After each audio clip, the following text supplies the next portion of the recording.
One of the top 3 Hunter training institutions में से एक वालहाला। हर साल हजारों हंटर्स यहां अप्लाई करते हैं, सिर्फ इसलिए ताकि उनके नाम के साथ वालहाला जुड़ सके। लेकिन एडमिशन रेट इतना ब्रूटल है कि उनमें से 150 लोग मुश्किल से ग्रेजुएट कर पाते हैं, वो भी वालहाला के नाम के साथ। कंपटीशन तो ओरिएंटेशन से ही शुरू हो जाती है। एप्लीकेंट्स एक क्यूबिकल जैसे कॉम्बैट रूम में एक दूसरे से लड़ रहे होते हैं।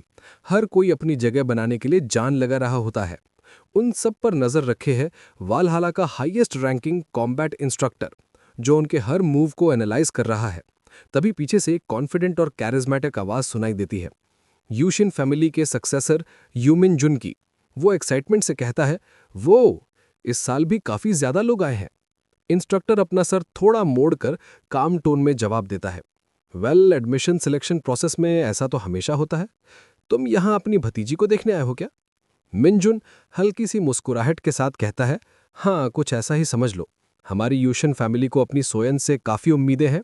उसके वर्ड्स में कॉन्फिडेंस भी था और एक हिडन प्रेशर भी, जैसे सोयन के कंधों पर सिर्फ एक टेस्ट नहीं, बल्कि पूरी फैमिली की लेगेसी का बोझ था। इंस्ट्रक्टर सीरियस होकर कहता है, यू सोयन, एक जीनियस जो यूशन फैमिली में पैदा हुई, कोरिया की टॉप 5 फैमिलीज में से एक। उसने सिर्फ 10 साल की उम्र में उतना माना कंट्रोल कर लिया जितना एक हाई स्कूलर करता है। 3 साल की उम्र में उसने अपने स्वॉर्ड में माना ऐड करना सीख लिया, और 16 साल की उम्र में उसने यूशन फैमिली के मेंबर्स के साथ compete करके सबको हरा दिया। फिर वो मिनजुन से पूछता है, ये सब तो उसकी पर्सनल डेटा शीट में लिखा था, क्या कोई और भी चीज है जो मुझे नहीं पता? मिनजुन मुस्कुराकर कहता है, सुना है उसने हमारी यूशन फैमिली के गार्डियन कॉन्स्टिलेशन के साथ कम्युनिकेट किया था। क्या तुम्हें इस पे यकीन आता है? इंस्ट्रक्टर शॉक होकर बोलता है, तुम तुम सच कह रहे हो? मिनजुन काम टोन में कहता है, ऑफ कोर्स, इसी के लिए तो हम सब उससे बहुत उम्मीदें रखते हैं। कोरिया में 5 पावरफुल फैमिलीज होने का कारण उनके रिस्पेक्टिव गार्डियन कॉन्स्टिलेशंस है, जिनसे हर एक फैमिली जुड़ी हुई है। आमतौर पर एक हंटर सिर्फ ब्लेसिंग लेता है या फिर एक गार्डियन कॉन्स्टिलेशन के साथ कॉन्ट्रैक्ट करता है, लेकिन 5 फैमिलीज के गार्डियन कॉन्स्टिलेशंस दूसरों से बिल्कुल अलग थे। यूशिन फैमिली के पास था स्वॉर्ड गॉड, जांगसान फैमिली के पास स्पीयर सेंट, चुएजिन फैमिली के पास डाउ किंग, ओसन फैमिली के पास फिस्ट किंग और दोजुन फैमिली के पास बो गॉड। इन फैमिलीज के मेंबर्स को उनके गार्डियन कॉन्स्टिलेशन से सीधे ब्लेसिंग्स मिलती थीं, और उन्हें आम हंटर से ज्यादा टैलेंट और एबिलिटीज मिल गई थीं। इंस्ट्रक्टर अपने मन में सोचता है, सिर्फ ब्लेसिंग पाना और डायरेक्टली कम्युनिकेट करना, दोनों में जमीन आसमान का फर्क है। अगर वो गार्डियन गॉड से सीधे बात कर पाई है तो वो वाकई एक जीनियस है। इंस्ट्रक्टर क्यूरियस होकर कहता है, लग रहा है उसने अभी तक स्टार्ट नहीं किया, पर देखकर लगता है कि वो अभी स्टार्ट करने वाली है। मिनजुन एक्साइटेड होकर बोलता है, सच में? मुझे ऑब्जर्व करने दो। इंस्ट्रक्टर उसे काम टोन में समझाता है, अगर तुझे सच में देखना है तो नीचे जाकर खुद देख ले। मिनजुन थोड़ा परेशान होकर बोलता है, क्या आप चाहते हैं कि मैं उन सारे स्काउट्स और रिपोर्टर्स के बीच में से जाऊं? Give me a break please, बस स्क्रीन पर ही दिखा दो ना, आप मेरे सीनियर हो ना। इंस्ट्रक्टर थोड़ा मुस्कुराकर बोलता है, चलो, मैं भी क्यूरियस हूं। वो अपनी होलोग्राफिक स्क्रीन ओपन करता है। स्क्रीन पर दिख रहा है, यू सोयन अपनी स्वॉर्ड के साथ तैयार है, एक अनजान लड़के के सामने। उस लड़के का नाम है किम जूहिक, बाकी सारी जानकारी अननोन है। दोनों उनकी फाइट देखते हुए एनालाइज कर रहे हैं। इंस्ट्रक्टर कहता है, दोनों काफी काम लग रहे हैं। मिनजुन कॉन्फिडेंट स्माइल के साथ बोलता है, ऑफ कोर्स, वो लड़का जानता है कि वो सोयन से लड़ रहा है, इसलिए पहले ही हार मान ली होगी। Her ability is famous after all. Instructor उस लड़के को यौन करता देख थोड़ा सीरियस होकर बोलता है, भले ही ये सच है, उसके अंदर फाइटिंग स्पिरिट तो बिल्कुल नहीं दिख रही। मिनजुन आंखों में चमक के साथ बोलता है, वेल, मुझे लगता है ये फाइट ज्यादा देर नहीं चलेगी, ये जल्दी ही खत्म हो जाएगी। काउंटडाउन शुरू होता है। दोनों सोयन और किम जूहिक फाइटिंग स्टैंस लेते हैं, रेडी टू स्ट्राइक। जैसे ही फाइट स्टार्ट होती है, सोयन अपनी स्वॉर्ड में माना डालकर तेजी से उस लड़के पर हमला करती है। इंस्ट्रक्टर दिल में सोचता है, इतनी छोटी उम्र में इतना रिफाइंड स्वॉर्ड इंटेंट और इतना परफेक्ट माना कंट्रोल, अनबिलीवेबल। लेकिन उसके अगले ही सेकंड किम जूहिक बस हल्का सा मुस्कुराता है। एक आवाज हॉल में गूंजती है। दोनों, इंस्ट्रक्टर और मिनजुन, शॉक में खड़े रहते हैं। ये क्या हुआ? ये ऐसा कैसे हो गया? नीचे सोयन जमीन पर बेहोश पड़ी होती है। और जूहिक ने उसे सिर्फ एक पंच में नॉकआउट कर दिया है। वो उसकी तरफ निराशा भरी नजर से कहता है, ये क्या था? सब इतने कमजोर क्यों हैं? क्या ये 300 साल बाद की दुनिया है? सीन डिसॉल्व होता है फ्लैशबैक में 300 साल पहले टावर ऑफ डिस्ट्रक्शन में। टावर का बॉस गॉड ऑफ डिस्ट्रक्शन बार से हंसकर कहता है वो एक अद्भुत फाइट थी मार्शल गॉड किम ह्यूनोम। दोनों खून से लपेटे हुए गहरी सांस ले रहे होते हैं। फाइट ने दोनों को चोट पहुंचाई होती है। मार्शल गॉड गुस्से में उसे एक पावरफुल किक मारता है और बोलता है, अद्भुत फाइट, बकवास बंद करो। फाइट के एंड में एक ब्राइट स्क्रीन पॉपअप होती है और किम ह्यून हो थका हुआ घुटनों पर बैठकर उस स्क्रीन की तरफ देखता है। स्क्रीन पे लिखा होता है, आपने टावर ऑफ डिस्ट्रक्शन के बॉस बार्चे को हरा दिया है। आपने दुनिया की डिस्ट्रक्शन को रोक दिया है। पर उसके तुरंत बाद पूरा टावर हिलने लगता है। दीवारें गिर रही हैं, दरारें जमीन पर दिखने लगती हैं और टावर गिरने लगता है। मार्शल गॉड किम ह्योनो, जो पहले से ही घायल होता है, एक कोने में गिरकर बैठ जाता है। दर्द से बोलता है, क्या टावर गिर रहा है सिर्फ इसलिए क्योंकि मैंने बॉस को मारा? वो उठने की कोशिश करता है, पर उसके छाती का घाव इतना गहरा होता है कि वो हिल भी नहीं पाता। थोड़ा सा मुस्कुराकर वो खुद से बोलता है, मैं बचपन से ही हंटर के रूप में घूमता आया हूं। जिंदगी भर सिर्फ काम, खून और सर्वाइवल। अब जब थोड़ा पैसा कमाया, थोड़ा नाम बनाया, तो ये सब बकवास हो गया। वो थोड़ा रुककर सोचता है, शायद मुझे अपने डिसाइपल्स को साथ लाना चाहिए था। नहीं, उस हरामी बार्चे की ताकत देखकर लगता है अगर वो साथ होते तो उनकी भी कुत्ते की मौत होती। शिट! ये बोलते हुए वो आंखें बंद कर लेता है। उसकी सांसें धीरे धीरे रुक जाती हैं और मार्शल गॉड किम ह्योनो वहीं टावर के अंदर मर जाता है। पर जब उसकी आंखें दोबारा खुलती हैं, वो शॉक में देख के कहता है, ये क्या? वो अपना हाथ देखता है, अपना रिफ्लेक्शन देखता है, तो वो एक 17 साल के लड़के का चेहरा देखता है। एक कैप्शन फ्लैश होता है, 300 years after the fall of the Tower of Destruction, किम ह्योनो रीइंकार्नेट हो चुका था। खैर, वैसे भी जब वो रीइंकार्नेट हुआ था तो काफी सेटिस्फाइड फील कर रहा था। बॉडी अब यंग और थोड़ी वीक थी, लेकिन जो नॉलेज उसके पास मार्शल गॉड वाले टाइम का था वो बिल्कुल बरकरार था। अगर वो इस नई बॉडी के साथ एडजस्ट कर ले तो सोचता था कि वो आगे लग्जरी और लीजर वाली जिंदगी जी सकता है। सब कुछ ठीक चल रहा था जब तक वो ट्रांसलूसेंट विंडो स्क्रीन पॉपअप नहीं हुई। स्क्रीन पे बड़ा सा मैसेज लिखा हुआ था, 5 साल में एक टावर ऑफ डिस्ट्रक्शन अपीयर होगा, तैयार हो जाओ। वो दांत पीसते हुए बोला, शिट, ये सिस्टम मुझसे कोई ग्रज रखता है क्या? फिर उसके दिमाग में गुस्सा आया, बार्चे, उस कमीने को मुझे उस टाइम लावा में डाल देना चाहिए था। अब पछताना बेकार है। लेकिन अब उसने ठान लिया था, इस बार मैं वो टावर परमानेंटली डिस्ट्रॉय कर दूंगा। उसके बाद बस लग्जरी और लीजर, मेरी लाइफ सेट।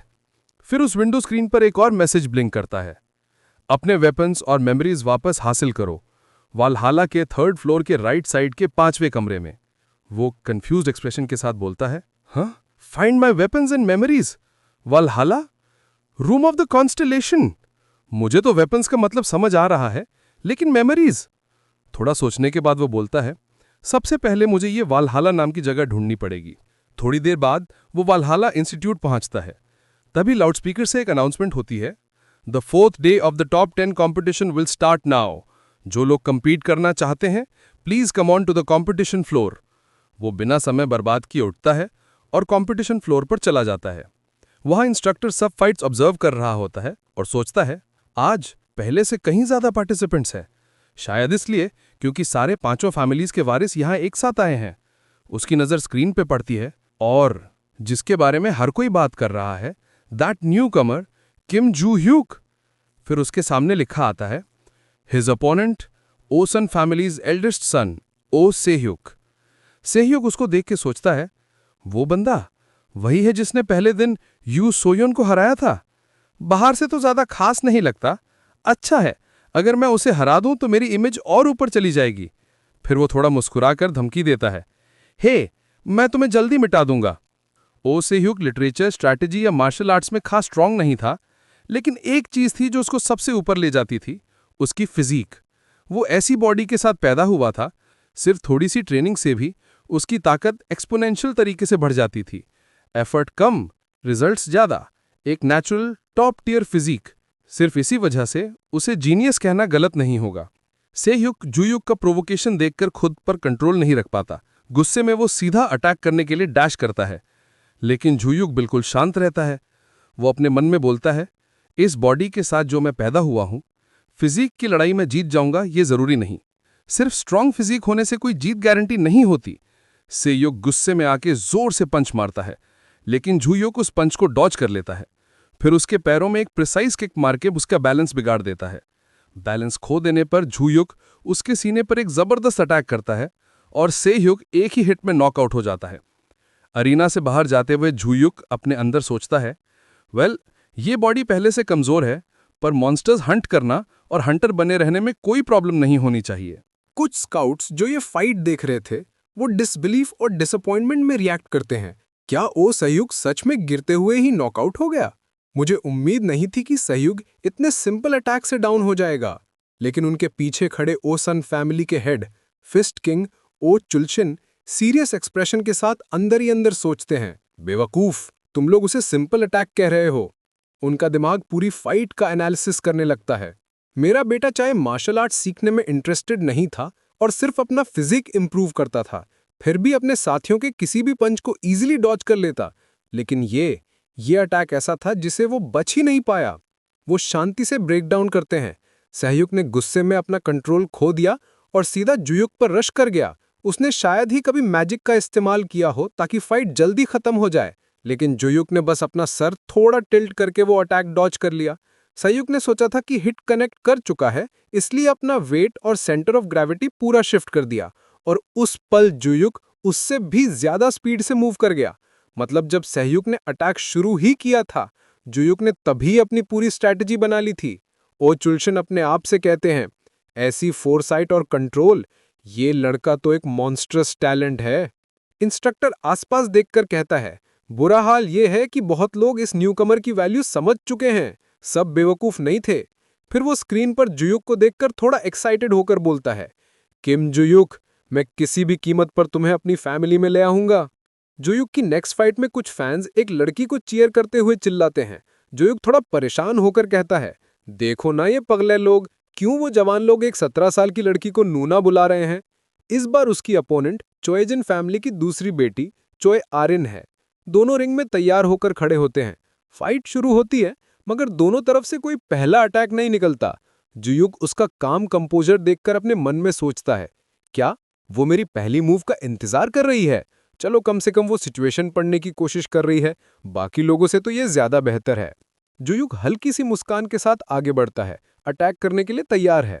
आरिन तुरंत रिएक्ट करती है, उसकी आंखों में अलर्टनेस चमक उठती है। जैसे ही वो अपनी स्वॉर्ड पकड़ती है, उससे तेज बिजली निकलती है। रिपोर्टर्स और स्काउट्स शॉट ढोकर एक साथ बोल पड़ते हैं, क्या वो लाइटनिंग है? उसने सिर्फ 17 साल की उम्र में चोएजिन फैमिली की एलिमेंट चेंज एबिलिटी मास्टर कर ली। सबके चेहरे पर डिसबिलीफ। क्लियरली इस जनरेशन के 5 फैमिलीज के बच्चे सब एक्स्ट्रॉर्डनरी निकले। आरिन थोड़ी इम्पेशेंट होकर हमला करती है, एक ब्लाइंडिंग लाइटनिंग स्ट्राइक। लेकिन जब धुआं साफ होता है, जुयुक वहां से गायब हो जाता है। तभी अचानक वो उसके साइड में दिखता है, काम एक्सप्रेशन के साथ कहता है, अरे, अगर तुम अपनी आंखों से ही बता दोगी कि कहां हमला करना है, तो डॉज करना बहुत आसान हो जाता है, पता है? आर्यन शॉक में जम जाती है। उसके मन में सवाल घूमने लगते हैं, ये यहां कैसे आया? क्या ये मेरी लाइटनिंग अटैक से भी फास्ट है? जुयुक एक तेज पंच थ्रो करता है, पर आर्यन बड़ी मुश्किल से अपनी सोर्ड से उस पंच को ब्लॉक कर लेती है। जुयुक उसकी रिएक्शन स्पीड देखकर अपने मन में सोचता है, तो उसने अपनी स्वॉर्ड से मेरा पंच ब्लॉक कर लिया, इसलिए मुझे लगा जैसे मैंने किसी बॉडी को हिट ही नहीं किया। वहीं आर्यन शॉक और डर से कांप रही होती हैं। इतना हैवी पंच, एक नॉर्मल अटैक में इतनी पावर कैसी हो सकती है? तभी जुयुक एक कदम में उसके पास आता है, उसकी स्वॉर्ड पर हाथ रखे काम टोन में कहता है, अब ये भी डॉज करके दिखाओ। अगले ही सेकंड, बूम, एक 1 इंच पंच, शॉट, प्रिसाइस, लेकिन इतना पावरफुल कि आर्यन हवा में उछल के नॉकआउट हो जाती है। जुयुक उसके गिरते हुए बॉडी को देखते हुए अपने मन में बोलता है, उस अटैक में कुछ थोड़ा ऑफ लगा, लगता है पोस्टर सही नहीं था, पर चलो एंड रिजल्ट तो सेम ही है। कुछ देर बाद स्क्रीन पर कंपटीशन की अपडेटेड रैंकिंग्स फ्लैश होती हैं, जिस पर किम जुयुक 1 नंबर पे होता है। अरीना से निकलते ही कैमरास की फ्लैश और रिपोर्टर्स की भीड़ उसके आसपास घूम जाती है। लोग चिल्लाने लगते हैं, मिस्टर जुयुक, एक interview please, which guild are you planning to join? क्या आप अगले टॉप हंटर बनने वाले हैं? फिर स्काउट्स भी भीड़ में घुस जाते हैं। सब अपनी गिल्ड के ऑफर्स चिल्लाते हैं। जुयूग इरिटेट होकर अपना सर पकड़ता है और जोर से चिल्लाता है, सब लोग चुप रहो सब,